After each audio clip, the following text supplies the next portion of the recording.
हरे कृष्णा। आज संपूर्ण भारत में और जहाँ जहाँ पर हिंदू विवाहित स्त्रियाँ रहती हैं वहाँ पर वट सावित्री का व्रत मनाया जा रहा है। वट सावित्री का ये व्रत सामान्य रूप से विवाहित स्त्रियाँ अपने पति के दीर्घ आयुष्य के लिए मनाती हैं। कई स्थानों पर पत्नी 3 दिन पहले यानी कि ज्येष्ठ मास के कृष्ण पक्ष की त्रयोदशी से लेकर अमावस्या तक 3 दिन उपवास रखा जाता है और उसके बाद अमावस्या के दिन यानी आज के दिन इस व्रत को संपूर्ण विधि विधान के साथ पालन किया जाता है। और कई स्थानों पर कुछ विवाहित स्त्रियां मात्र अमावस्या के दिन ही आज के दिन ये व्रत धारण करती हैं। इस व्रत के पीछे आध्यात्मिकता के साथ साथ विज्ञान भी जुड़ा हुआ है। इस व्रत के माध्यम से हमारे ऋषि मानव समाज को एक सबसे बड़ी शिक्षा भी दे रहे हैं। इस व्रत को करने से न सिर्फ विवाहित स्त्रियां अपने पति के दीर्घ आयुष्य की याचना करती है, अपितु उसके साथ साथ वो स्त्री अपने खुद का चारित्र और अपने अस्तित्व को भी सुदृढ़ बनाती है।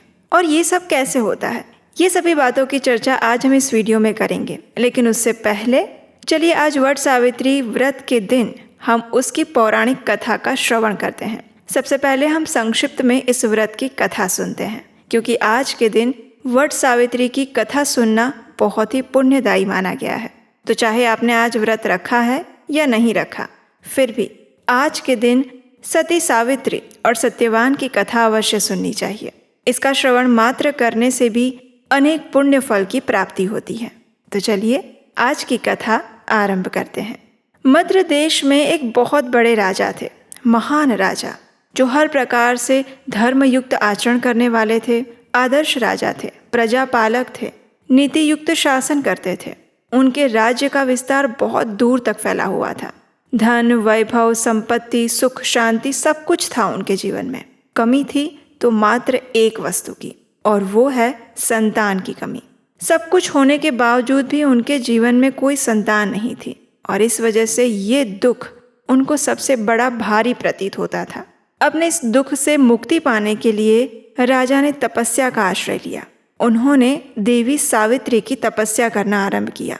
राजा ने अपनी रानी के साथ मिलकर कई वर्षों तक देवी सावित्री की कठिन तपस्या की।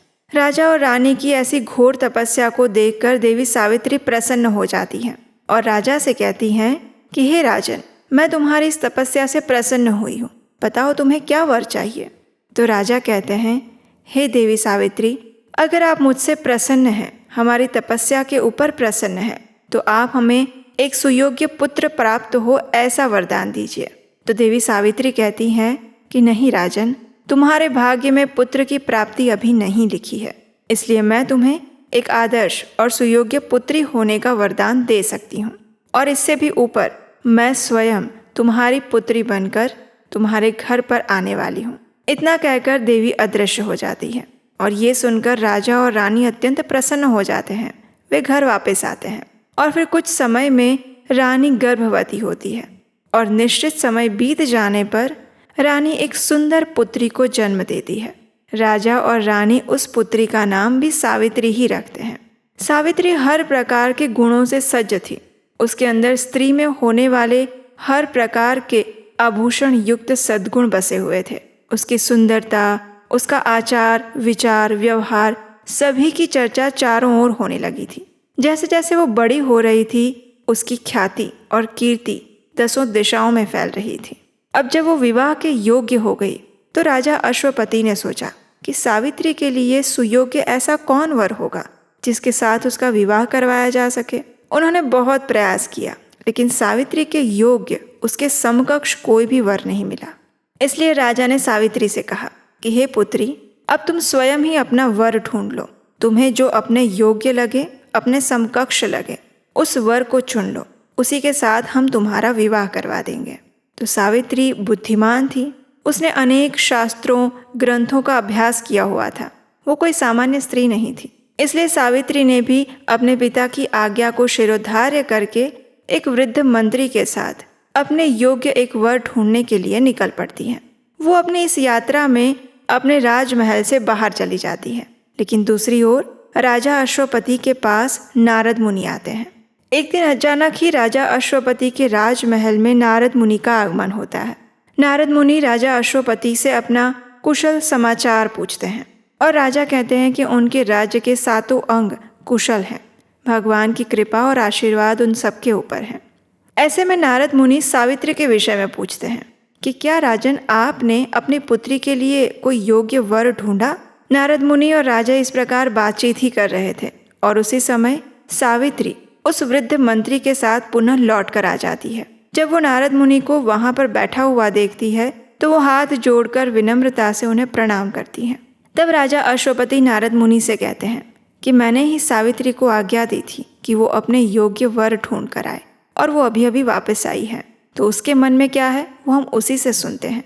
राजा की ये बात सुनकर नारद मुनि सावित्री की ओर देखते हैं और सावित्री हाथ जोड़कर विनम्रता से नारद मुनि से कहते हैं कि जी हाँ नारद मुनि, मैंने अपने योग्य एक सुवर ढूंढ लिया है। ध्युमतसेन नाम के एक बहुत पराक्रमी राजा हैं। रुक्मी ने उनका राज्य छीन लिया है। वे नेत्रहीन हो चुके हैं और अब वो अपनी रानी के साथ जंगल में निवास करते हैं। उनका ही एक पुत्र है सत्यवान। मैंने उसी के साथ विवाह करने का निर्णय लिया है। सावित्री की ऐसी बात सुनकर नारद मुनि को आश्चर्य होता है। नारद मुनि राजा अश्वपति से कहते हैं कि राजन, आपकी पुत्री बुद्धिमान है। निसंदेह उसने बहुत परिश्रम किया है वर ढूंढने के लिए। सत्यवान हर प्रकार के गुणों की खान है। इस पृथ्वी पर ऐसा कोई भी सुयोग्य वर नहीं हो सकता जो सावित्री के लिए योग्य हो। सावित्री ने अपने लिए एक सर्वोत्तम वर की खोज की है, लेकिन सत्यवान के जीवन में बस एक बात की कमी है और वो ये है कि सत्यवान का आयुष्य बहुत छोटा है। आज से 1 वर्ष के अंदर उसकी मृत्यु हो जाने वाली है। इसलिए सावित्री को अपना ये निर्णय बदलना होगा। जब राजा अश्वपति इस बात को सुनते हैं तो वे दुखी हो जाते हैं और फिर वे सावित्री को समझाते हैं कि पुत्री, तुम किसी और को अपना वर बनाने का निश्चय कर लो। ऐसे अल्प आयु पति के साथ जीवन निर्वाह करना या उसके साथ विवाह करना ये बुद्धिमत्ता नहीं है। लेकिन ये तो सावित्री थी, जितनी बुद्धिमान उतनी ही दृढ़ प्रतिज्ञा। उसने अपने पिता से कहा, हे पिताश्री, कोई भी संकल्प सबसे पहले मन में आता है, उसके बाद वाणी से उसे कहा जाता है और कहने के बाद उसे करना ही होता है, चाहे वो शुभ हो या अशुभ। मैंने एक बार सत्यवान को अपने पति के रूप में चुन लिया है, मन से उसका स्वीकार कर लिया है और अब मैं अपने किसी भी संकल्प में फेरबदल नहीं कर सकती। मैं दृढ़ हूँ कि मेरा विवाह होगा तो सत्यवान के साथ ही होगा। किसी और पुरुष के विषय में अब मैं सोच ही नहीं सकती और कोई भी शक्ति मुझे अपने इस निर्णय से डिगा नहीं सकती। और इसलिए फिर से मैं दृढ़तापूर्वक कहती हूँ कि सत्यवान के साथ ही मेरा विवाह होगा।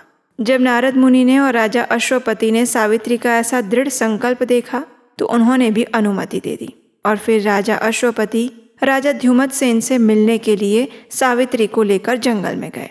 वहां जाकर राजा ध्युमतसेन से सारी बातें बताते हैं। राजा ध्युमतसेन कहते हैं कि मेरे पास ना तो नेत्र है ना ही राज्य, आपकी पुत्री किस प्रकार यहाँ रहेगी, इसलिए इस विवाह से पहले आप कुछ सोच विचार कर लीजिए। तो राजा अश्वपति कहते हैं कि हे राजन, हम सारा सोच विचार करके ही यहाँ पर आए हैं। ये सुनकर राजा ध्युमतसेन भी अपनी सम्मति दे देते हैं। सावित्री और सत्यवान का विवाह हो जाता है। सुखपूर्वक वे दिन व्यतीत करने लगे हैं, लेकिन सावित्री के मन में नारद मुनि की कही हुई वो बात अभी भी चल रही है। वो एक एक दिन गिन रही है और जब उसकी आयुष्य पूर्ण होने वाली थी और उसमें 3 दिन रह गए थे, उस दिन सावित्री एक और दृढ़ संकल्प लेती है। वो 3 दिन उपवास रखती है, कठोर तपस्या और साधना करती है और अंतिम दिन जब सत्यवान की मृत्यु होने वाली थी, उस दिन सत्यवान से कहती हैं कि आज जंगल में लकड़ी काटने के लिए मैं भी आपके साथ चलूंगी। तो सत्यवान ने कहा कि नहीं, तुम मेरे माता पिता की सेवा करने के लिए यहीं रुको। लेकिन सावित्री जानती थी कि उसे आज जंगल में जाना क्यों जरूरी था। वो अपने सास ससुर के पास जाती है और सत्यवान के साथ जंगल में जाने की आज्ञा लेकर आती है। फिर सत्यवान और सावित्री दोनों जंगल में निकल पड़ते हैं। सत्यवान एक पेड़ पर चढ़कर लकड़ी काटने लगता है। अचानक ही उसके सिर में दर्द होने लगता है और वो तुरंत पेड़ से नीचे उतर आता है। सावित्री की गोद में अपना सिर रखकर सो जाता है और उसी क्षण सावित्री उसके पीछे एक भयंकर शरीरधारी मनुष्य को देखती है और वो कोई और नहीं, स्वयं धर्मराज यमराज थे। वो सत्यवान के गले में पाश डालकर उसके प्राण को उसके शरीर से अलग करने लगे थे। सत्यवान को लेकर यमराज चलने लगे और सावित्री यमराज जी के पीछे पीछे चलने लगी। यमराज ने सावित्री से कहा कि तुम्हें मेरे पीछे नहीं आना चाहिए, जाओ वापस चली जाओ। तो सावित्री कहती है, पति के पीछे चलना यही मेरा धर्म है। इतना कहकर सावित्री और भी धर्मयुक्त वचनों से यमराज का मन प्रसन्न कर देती हैं। इसलिए धर्मराज उससे कहते हैं, मैं तुम्हारी धर्मयुक्त बातों से प्रसन्न हूँ, बताओ तुम्हें क्या वरदान चाहिए।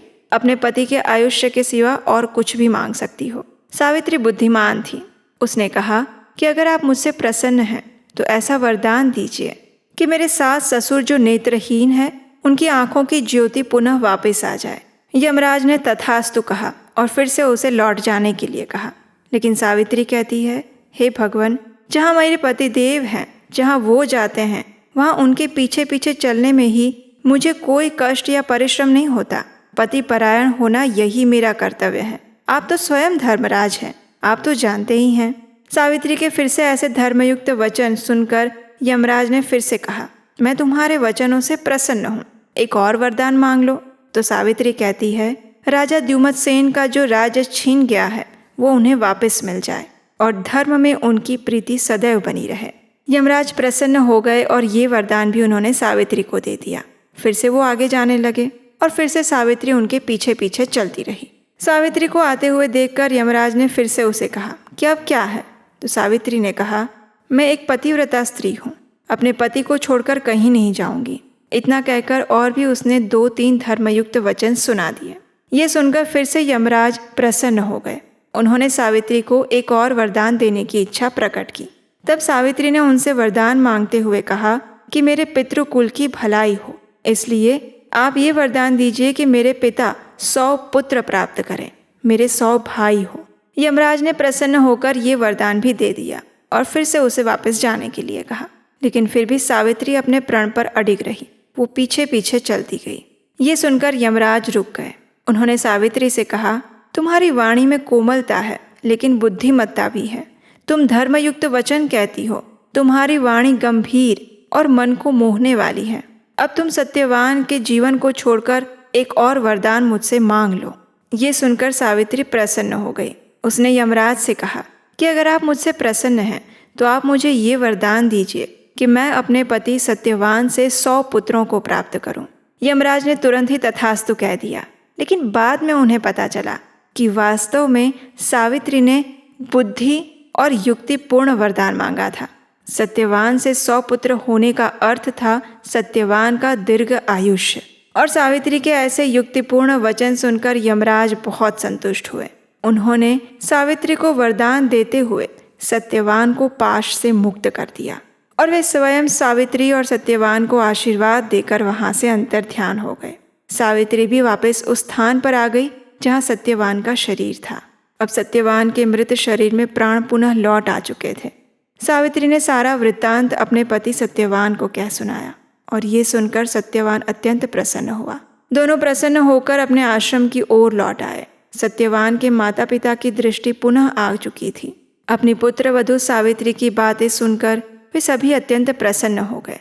उनका राज्य उन्हें पुनः वापस मिल गया और सावित्री के पिता राजा अश्वपति को भी 100 पुत्र प्राप्त हुए और अंत में वे सुखपूर्ण राज्य भोग कर वैकुंठ धाम को पधारे। तो ये थी आज की वट सावित्री की व्रत कथा। लेकिन क्या आपने कभी ये सोचा कि सावित्री यमराज से अपने पति के प्राण कैसे वापस ला पाई? तो उसका उत्तर है सिर्फ और सिर्फ उसके पतिव्रत धर्म के कारण, उसके सशक्त चरित्र के कारण। लेकिन दुर्भाग्य की बात तो ये है कि आज के समय में चरित्र, पतिव्रता, सत्यता, इन सभी शब्दों के अर्थ कोई भी स्त्री नहीं जानती है। वर्तमान समय में पश्चिमी संस्कृति का अनुकरण करते करते हम इतने अंधे हो चुके हैं कि हम अपनी महामूली वैदिक संस्कृति को संपूर्ण रूप से भूल चुके हैं। आज के समय का दुर्भाग्य ये है कि 5 वर्ष की, 8 वर्ष की आयु की कन्याएं भी गर्भवती हो रही है। जिस समाज के अंदर अत्यंत बाल्य अवस्था में ही बच्चियों को एक आदर्श नारी की शिक्षा ना दी जाए, जहाँ उन्हें अपने चरित्र के महत्व को ना समझाया जाए, जहाँ उनके आदर्शों और उनके वस्त्र परिधान के विषय में शिक्षा ना दी जाए, वो समाज निश्चित रूप से पतन की ओर जाता है। क्योंकि किसी भी समाज का मूल आधार स्त्री होती है। हम अपनी वैदिक संस्कृति में कई ऐसे उदाहरण देखते हैं, महान स्त्रियों के विषय में सुनते हैं, जैसे माता कुंती, देवी रुक्मिणी, रावण की पत्नी मंदोदरी, माता सीता, अहिल्या, माता अनसुया, माता अरुंधति, ये सभी स्त्रियां ऐसी हैं जिन्होंने अपने पतिव्रत धर्म से, अपने चारित्र्य के सशक्तिकरण द्वारा इस संपूर्ण समाज में और विश्व में बड़े बड़े परिवर्तन लेकर आई हैं। और ऐसे महान कार्य उन्होंने किए हैं जिसकी कल्पना करना भी किसी भी पुरुष के लिए संभव नहीं है। और ऐसे कार्य स्त्रियों द्वारा संपन्न हुए हैं। लेकिन ये चीज़ें करना आसान नहीं है। उसके लिए साधना और तपस्या चाहिए, सिर्फ शारीरिक नहीं, मानसिक, चारित्र्य की तपस्या।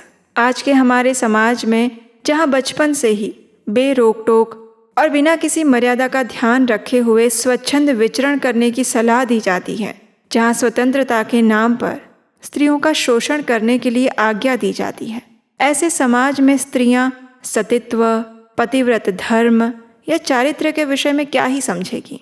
आज के दिन जो भी स्त्रियां ये व्रत कर रही हैं, उनके लिए भी ये बात जानना अत्यंत आवश्यक है कि मात्र वट वृक्ष को धागा लपेटने से, पूजा अर्चना करने से या उपवास रखने से आप अपने पति के दीर्घायुष्य को प्राप्त नहीं कर सकती। उसके लिए चाहिए आपका दृढ़ संकल्प, आपका सशक्त चारित्र्य। और आप अपने चारित्र्य से न सिर्फ अपने पति के आयुष्य को दीर्घ बना सकती हैं, अपितु आप अपने परिवार के लिए सुख और समृद्धि के भी द्वार खोल सकती हैं। इसलिए आपका व्यवहार कैसा है, आप पर पुरुष के साथ कैसे बात करती हैं, कितनी हद तक बात करती हैं, ये सभी चीज़ें आपके चारित्र्य को निर्धारित करती हैं, आपके पतिव्रत धर्म को व्याख्यायित करती हैं। आजकल हम देखते हैं कि ऑफिस में या स्कूल में या कॉलेज में स्त्री और पुरुष के बीच में बहुत ही स्वच्छंद व्यवहार है, बिना किसी रोक टोक। ऐसे में हम सतीव्रत के विषय में क्या ही अपेक्षा कर सकते हैं कि कोई स्त्री पतिव्रत धर्म का पालन करेगी। आजकल तो बचपन में ही मोबाइल पकड़ा दिए जाते हैं बच्चों को, और धीरे धीरे मोबाइल के साथ बड़े होते होते वो लड़की उस फ़ोन में क्या देखती है, किससे बात करती है, कैसी बातें करती हैं, क्या इस विषय पे कभी किसी ने सोचा?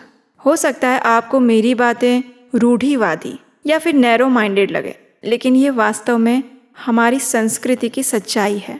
बिना तपस्या के कोई भी चीज़ प्राप्त नहीं की जा सकती।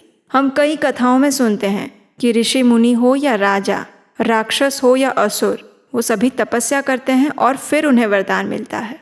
लेकिन आज के समय में हम अपने चारित्र्य को लेकर कितनी तपस्या कर रहे हैं? हम अपने आसपास के वातावरण में कौन सी ऊर्जा को प्रवाहित कर रहे हैं? क्या इस विषय में कभी हमने सोचा? हम अपने बच्चों को क्या शिक्षा दे रहे हैं? जहाँ पर आज स्वयं माताएं ही अपनी छोटी छोटी बच्चियों को बॉलीवुड सॉन्ग्स के ऊपर डांस करवाती हैं।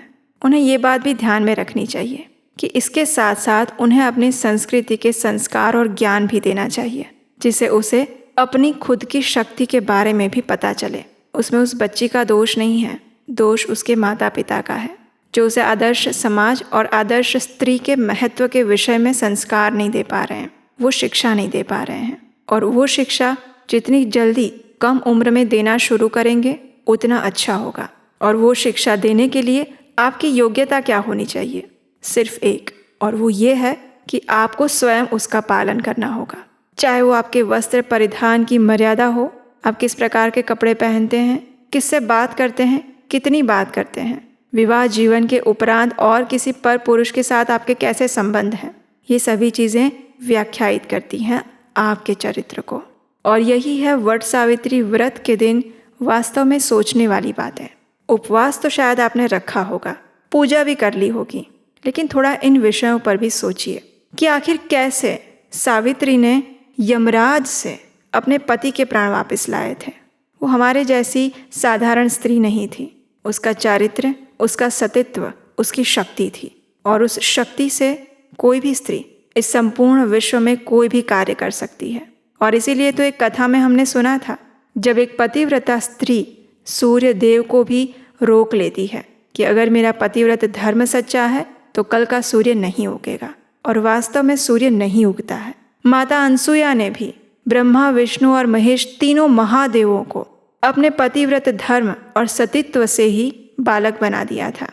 ऐसे बड़े बड़े कार्य एक स्त्री ही कर सकती है, लेकिन तब जब उसका खुद का चरित्र स्ट्रांग हो, सशक्त हो।